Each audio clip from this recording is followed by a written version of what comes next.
ഗുജറാത്തിലെ ബറൂച്ച് മുനിസിപ്പാലിറ്റിയിലെ വഴിവിളക്കുകൾ അണച്ച് വൈദ്യുതി വകുപ്പ്. പലതവണ മുന്നറിയിപ്പ് നൽകിയിട്ടും ബിൽ അടയ്ക്കാത്തതിനാലാണ് ബോർഡ് വൈദ്യുതി വിച്ഛേദിച്ചത്. ഏകദേശം 6 കോടിയോളം രൂപയാണ് ബറൂച്ച് മുനിസിപ്പാലിറ്റി സ്ട്രീറ്റ് ലൈറ്റുകളുടെ ബിൽ ഇനത്തിൽ അടയ്ക്കുവാൻ ബാക്കിയുള്ളത്. ഇക്കഴിഞ്ഞ ഒരു വർഷത്തിനകം 3ാമത്തെ തവണയാണ് സ്ട്രീറ്റ് ലൈറ്റുകളുടെ വൈദ്യുതി ബന്ധം വകുപ്പ് വിച്ഛേദിക്കുന്നത്.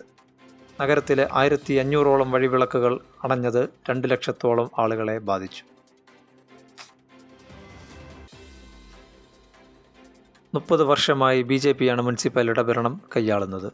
BJPയുടേത് വെറും പൊള്ളയായ വികസനമാണെന്നും പല വകകളിൽ ജനങ്ങളിൽ നിന്നും നികുതി പിരിച്ചിട്ടും വർഷം തോറും മുനിസിപ്പാലിറ്റിയുടെ കടം വർദ്ധിക്കുന്നത് നേതാക്കളുടെ അഴിമതി കാരണമാണെന്നും പ്രതിപക്ഷ നേതാവ് സംസദ് അലി സയ്യദ് പറഞ്ഞു. എന്നാൽ നാളിതുവരെ വന്നിട്ടുള്ള എല്ലാ ബില്ലുകളും മുനിസിപ്പാലിറ്റി അടച്ചിട്ടുണ്ടെന്നും മുൻകാലങ്ങളിലെ കുടിശ്ശിക വരുത്തിയിട്ടുള്ള ബില്ലിനു വേണ്ടിയാണ് ഈ നടപടിയെന്നും ബറൂച്ച് നഗരപാലിക പ്രമുഖ് വിഭൂതി യാദവ് അഭിപ്രായപ്പെട്ടു. ജലവിതരണ വിഭാഗമായ നർമ്മദ നിഗത്തിന്റെ ഏകദേശം 7 കോടിയോളം രൂപ കുടിശ്ശികയുള്ളതിനാൽ അധികം താമസിയാതെ നഗരത്തിലെ വെള്ളം കുടിമുട്ടുവാനും സാധ്യതയുണ്ട്. വൈദ്യുതി ബോർഡിന്റെ നടപടി station road, ബബ്ബാഖാന, bypass road, ദണ്ഡിയ bazaar തുടങ്ങിയ സ്ഥലങ്ങളെ ഇരുട്ടിലാക്കി.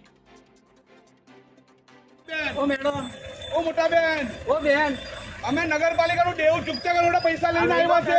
ઓ મેડમ, ઓ મોટા બેન, ઓ મેડમ, મોટા બેન, ઓ મેડમ, ઓ મોટા બેન, ઓ મેડમ, ઓ મોટા બેન, ઓ મોટા બેન, ઓ ભાઈ દાન આપો, મને દેવામાંથી મુક્ત કરો ભાઈ, મુક્ત. 2 ദിവസമായിട്ടും ബിൽ അടച്ച് വൈദ്യുതി പുനഃസ്ഥാപിക്കാൻ കഴിയാതെ വന്ന സാഹചര്യത്തിൽ ജനങ്ങൾ തന്നെ മുനിസിപ്പാലിറ്റിക്ക് വേണ്ടി ഭിക്ഷ ചോദിച്ച് റോഡിലിറങ്ങി പ്രതിഷേധിക്കുകയാണ് ഇപ്പോൾ കാണുന്നത്.